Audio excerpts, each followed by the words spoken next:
Hello friends, आइए बात करते हैं मिनी स्टेप सॉफ्टवेयर के बारे में। ये रैश एनालिसिस या आइटम रिस्पांस थ्योरी का एक बहुत ही अच्छा सॉफ्टवेयर है। ये ट्रायल वर्जन का सॉफ्टवेयर है जिसमें आप 25 आइटम्स और 75 पर्सन्स पे काम कर सकते हैं। फुल जो सॉफ्टवेयर है उसका नाम है विन स्टेप। इसमें तो तकरीबन 10 लाख से ज़्यादा लोग, 60,000 आइटम, और जैसे आप 5.7 पॉइंट स्केल लेते हैं, ये 32,000 अगर आपके एंकर पॉइंट्स है उस पर भी ये काम कर सकता है। पर अभी हम काम करते हैं मिनी स्टेप के ऊपर। ये फ्री है, मतलब ट्रायल वर्जन का मतलब ये नहीं है 15 दिन के लिए है, ये फ्री है। पर आइटम और पर्सन्स की लिमिटेशन है यहाँ पे। अच्छा, काम कैसे करते हैं इस पे? सबसे पहले तो यहाँ आप इसको डाउनलोड कर लीजिए, और डाउनलोड करने के बाद ये आपको यहाँ जब इंस्टॉल कर देंगे ऐसा दिखाई देगा विनस्टेप। इस पे काम कैसे करते हैं उससे पहले एक बार मैं आपको ये दिखाता हूँ कि मैंने अपने कुछ स्कॉलर से डाटा कलेक्ट किया। डैश 21 है, ये डिप्रेशन एग्जाइटी स्ट्रेस का स्केल है। ये दो बातें इस स्केल के बारे में, एक तो ये 0 से 3 तक लिया गया है, और सेकंड इसके आइटम से शफल हैं। तो मैंने दो चीज किया, एक तो मैंने सारे आइटम इकट्ठे कर दिए स्ट्रेस के, ओरिजिनल के अंदर ये सारे शफल्ड हैं, मैंने इकट्ठे कर दिए। और सेकंडली रैश के अंदर मैंने 1 2 3 4 पे डाटा लिया है।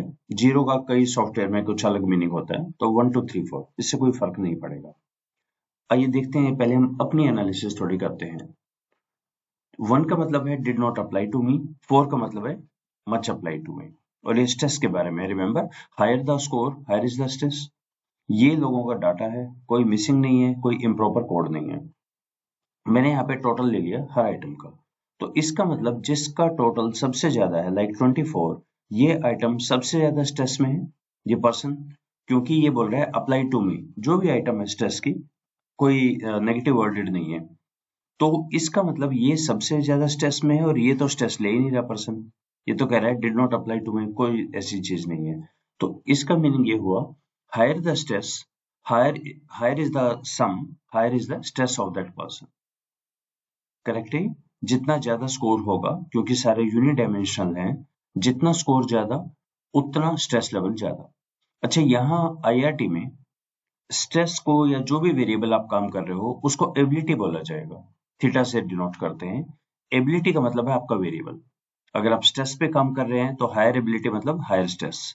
अगर आप कॉम्पिटेंस पे काम कर रहे हैं, अगर आप ऑनेस्टी पे काम कर रहे हैं, हायर एबिलिटी का मतलब है वो वेरिएबल आपका हायर हो जाएगा। नेक्स्ट, मैंने हर आइटम का टोटल लिया। ये एक बार समझे आप, इसका क्या मतलब है। स्टेटमेंट नंबर 1 वो था जिसपे मैक्सिमम लोगों ने 4 या 3 ऐसे रिप्लाई किया है। तो जितना ज्यादा इस पे होगा उससे सारे एग्री कर रहे हैं, अप्लाई टू मी, हाँ हाँ हाँ। जैसे ये 47 है, देखिए इस पे मैक्सिमम का जो आंसर है वो 3434 ऐसा काफी आया है। इसका क्या मीनिंग हुआ, ये ऐसा आइटम है जिसपे हर कोई एग्री कर रहा है, हाँ हाँ ये मेरे पे तो बिल्कुल अप्लाई होता ही है। और एक आइटम है ये 34, इस पे तो मैक्सिमम 1 2 ही दिख रहे हैं, इक्का दुक्का 3 4 है। इसका मतलब लोगों ने कहा नहीं नहीं ये तो हमारा नहीं है। तो इस पे जो 4 बोलेगा, ध्यान से सुनिए, इस आइटम पे जो 4 बोलेगा ये सिर्फ वही बोलेगा जिसको वाकई में बहुत स्ट्रेस में है। बाकी तो इसको मान ही नहीं रहे हैं। क्या है ये आइटम, देखते हैं एक बारी। ये आइटम है I tend to overreact to the situation. लोगों ने कहा नहीं हम नहीं करते overreact, did not apply to me. इसने कहा हाँ मैं तो हमेशा ही करता हूँ। तो इसका मतलब है कि ये निकला, यहाँ पे एक टर्म आएगा आइटम डिफिकल्टी। तो हम अपना एक बार ये समझते हैं, जितना टोटल ज्यादा है, जैसे 47 है, उतना हर कोई उस पर एग्री कर रहा है। सभी 3434 देंगे तभी तो उसका टोटल आ रहा है ना, और 34 का मतलब लोग बोल रहे हैं कि हाँ बिल्कुल एप्लीकेबल है।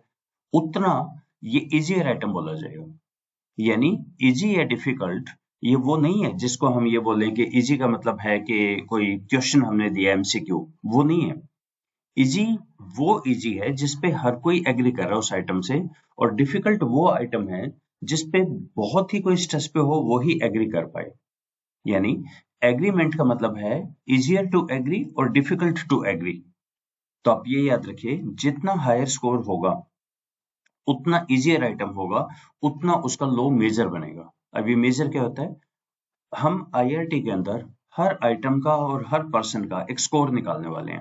वो असेंस है हमारा, इसको बोलते हैं लॉजिक स्कोर, और ये लॉजिस्टिक्स रिग्रेशन से निकलता है। पीछे का मैथमेटिक्स छोड़ते हैं, अभी कहाँ से आया क्यों आया, इसका एक स्कोर निकलेगा। ठीक है, जितना स्कोर हमारा कम होगा उतना आइटम इजी, जितना स्कोर ज्यादा उतना आइटम डिफिकल्ट। तो पर्सन का भी निकालेंगे, आइटम का भी निकालेंगे, ये हम करने वाले हैं। तो मैंने अपने इस चीज को यहाँ कॉपी पेस्ट कर लिया है और अब मैं चलता हूँ मिनी स्टेप के ऊपर। मिनी स्टेप मैंने इंस्टॉल कर लिया है। काम कैसे करेंगे, सबसे पहले पूछ रहा है कि अच्छा कहाँ पर है इंपोर्ट करें डाटा। ठीक है, एक्सेल का, हाँ जी एक्सेल का डाटा। सिलेक्ट एक्सेल फाइल, कहाँ पर है फाइल, स्ट्रेस नाम से है। ओके, तो अब ये इसने ये फाइल खोल दी, इसके अंदर ये फर्स्ट शीट ही उठा रहा है ये। तो ये सारे मैंने कॉपी किए और इनको यहाँ पे इसके नीचे आइटम के अंदर पेस्ट कर दिया और पर्सन के अंदर भी मैंने इसको पेस्ट कर दिया। ओके, लॉन्च मिनी स्टेप तो अभी क्लिक कर नहीं सकते, तो कंस्ट्रक्ट विन स्टेप फाइल। तो अब ये कहेगा अपना कुछ पीछे का कैलकुलेशन करेगा, इसका कोई भी एक नाम दे दीजिए आप। ये हमें यूज नहीं करनी है फाइल, ये कुछ अपना करेगा कैलकुलेशंस, छोड़ो। अब लॉन्च मिनी स्टेप एक्टिवेट हो गया है। ये कह रहा है कि कहाँ पर एक बार एंटर प्रेस करें, एक बार और एंटर प्रेस करें, ये इसने कैलकुलेशन कर दी। अभी पीछे की सारी इनका काम खत्म हो गया है, इसका भी काम खत्म, इसका भी। अब हमारे पास कुल मिला के सिर्फ एक फाइल खुली हुई है। तो देखिए इसमें ये आ गई हमारी आउटपुट फाइल्स, यहाँ हमारे चार्ट्स आ गए हैं, इधर डायग्नोसिस आ गया। तो अभी हम बात करेंगे डायग्नोसिस के बारे में। ठीक है, शुरू में देखने पे ऐसा लगता है तो बहुत ज्यादा टेबल्स हैं, कैसे करेंगे, नहीं ऐसा है नहीं। एक बार ध्यान से देखिए, डायग्नोसिस के अंदर पहले चलता है आइटम पोलैरिटी। ये एक ही टेबल है जिसको कई नाम से बोला जाता है। आइए इस टेबल को देखते हैं। इस टेबल का नंबर है 26.1। कितने इस टेबल में कॉलम है, 1 2 3 4 5 6 7 8 9 10 11 12 13 14 कॉलम्स हैं। देखिए क्या है ये, सबसे इंपॉर्टेंट है ये JMLE major, joint maximum likelihood estimation major, जो मैं आपको कह रहा था ना ये स्कोर आएगा। अगर आप इसको क्रॉस चेक करना चाहें, इसी टेबल को मैं दोबारा बना लेता हूं यहाँ पे। दिस टाइम मैंने इसको कहा मेजर के अनुसार, तो देखिए वही टेबल शफल हो गई है, अब ये मेजर वाइज है। अब देखिए जिसका 47 था टोटल, याद है आपको 47 हमारा एक था यहाँ पे टोटल एक्सेल में शीट 2, जिसका टोटल है 47, ये इजियर आइटम है ना, सबसे ज्यादा लोग इसको बोल रहे हैं कि हाँ हाँ हम एग्री कर रहे हैं। तो इसका जो स्कोर है वो सबसे कम है, -0.79। ये जेड स्कोर होता है -3 से 3 के बीच में या -2 से 2 के बीच में। एवरेज इसका हमेशा 0 आता है। ओके, जो स्कोर हमारा सबसे डिफिकल्ट था, बहुत कम लोग एग्री कर रहे थे, 34, इसका स्कोर हो गया -0.2। यानी ये -0.7 से -0.2 के बीच में स्कोर इसने वेरी कर दिए हैं और एवरेज है 0। अब इसी टेबल को हम कितने तरीके से कर सकते हैं, काउंट का मतलब है सबने जवाब दिया, टोटल स्कोर ये आप देख चुके हैं, आइटम का टोटल स्कोर कितना आया है, सारे 20 लोगों ने जवाब दिया। एंट्री नंबर, ये एंट्री नंबर चेंज होता रहता है, इसको छोड़िए। स्टैंडर्ड एरर हमें नहीं निकालना। यहाँ थे इनफिट आउटफिट। इनफिट आउटफिट एक तरह के पर्सन है जो आपकी प्रॉब्लम क्रिएट कर रहे हैं, आइटम्स जो ठीक नहीं है, इनकी वैल्यू होती है 0.5 से 1.5।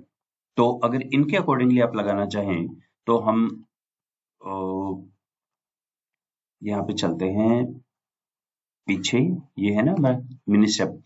तो इसके अंदर अगर मैं करता हूँ मेजर फिट ऑर्डर, तो अब ये देखिए, अब इसको हमने कर दिया होगा on the basis of fit order. देखिए 1.36, 1.37, 1.42 इनके ऑर्डर में हो गए ये आउटफिट के MNSQ। इसका मतलब मीन स्क्वायर है ये। अब इसका क्या मतलब है, 1.5 से सारा छोटा है, कोई प्रॉब्लम नहीं। और एक दो आइटम मुझे लग रहा है यहाँ पे थोड़ा सा इशू है, ये 0.5 के करीब ही है। अच्छा कई बार स्ट्रिक्ट में ना इसको ले लेते हैं 0.6 से 1.4, जनरली तो सब जगह 0.5 से 1.5 है, लेकिन थोड़ा सा और आप हायर स्टैंडर्ड्स पे चलें तो 0.6 से 1.4, यानी 1.4 से बड़ा या ये थोड़ा सा प्रॉब्लम क्रिएट कर सकता है, 4 और 5 ये हम देखेंगे। ठीक है, इनफिट आउटपुट में से जनरली आउटपुट देखा जाता है, उसमें से भी MNSQ, ये जेड वैल्यू है, जेड वैल्यू 2 से ज्यादा प्रॉब्लम क्रिएट करती है, तो यहाँ तो किसी की है नहीं। ठीक है, स्किप कर सकते हैं। कोरिलेशन, किसका कोरिलेशन, उस आइटम का और ये JMLE स्कोर का, इनका कोरिलेशन कितना है, इतना कितना होना चाहिए, ये आपका होना चाहिए, ये यहाँ दिया हुआ है, ये एक्सपेक्टेड है 0.69, इसका 0.68 आया, ओके, इसका कम है एक्सपेक्टेड से। अच्छा कोरिलेशन वाइज करें तो हम यहाँ पे कर सकते हैं इसी टेबल को आउटपुट टेबल कोरिलेशन। और यही चीज जो 26 आइटम है, देखिए ये इसकी पहली आइटम है। जब मैंने आइटम पोलैरिटी किया था, ये कोरिलेशन के ही ऑर्डर पे कर दिया था। चेक करें, ये कोरिलेशन आ गया ना, सारा इस ऑर्डर पे आ गया है। तो ये एंट्री नंबर हमेशा चेंज होता रहेगा ऑन द बेसिस ऑफ आपने कैसे किया है। सो अब देखिए, ये कोरिलेशन कम है इससे जो एक्सपेक्टेड था, ये भी कम है, ये भी स्लाइटली कम है, ये भी कम है, पर ऑलमोस्ट ठीक है। और 0.8 से ज्यादा कोरिलेशन थोड़ा प्रॉब्लम होता है। 0.8 से ज्यादा इसका मतलब है रिडंडेंसी है, शायद ये आइटम कुछ सेम ही बात बता रहे हैं, कुछ अलग नहीं है। ओके, ठीक है। तो इसका मतलब ये जो अलग अलग इतनी टेबल्स दिख रही है मुझे, बेसिकली एक ही टेबल किस अकॉर्डिंगली आपने सॉर्टिंग करनी है, ये सारे वही बात है। फिट ऑर्डर ऑर्डर पे आ जाएगा, मेजर स्कोर पे आ जाएगा, एंट्री आपका एंट्री के बेस पे आ जाएगा, 1 2 3 4 यहाँ आ जाएगा। और क्या है, अल्फाबेटिकल ये पूछेगा किसके बेसिस पे करना है, ये पूछेगा किसके बेसिस पे आप करना चाह रहे हो।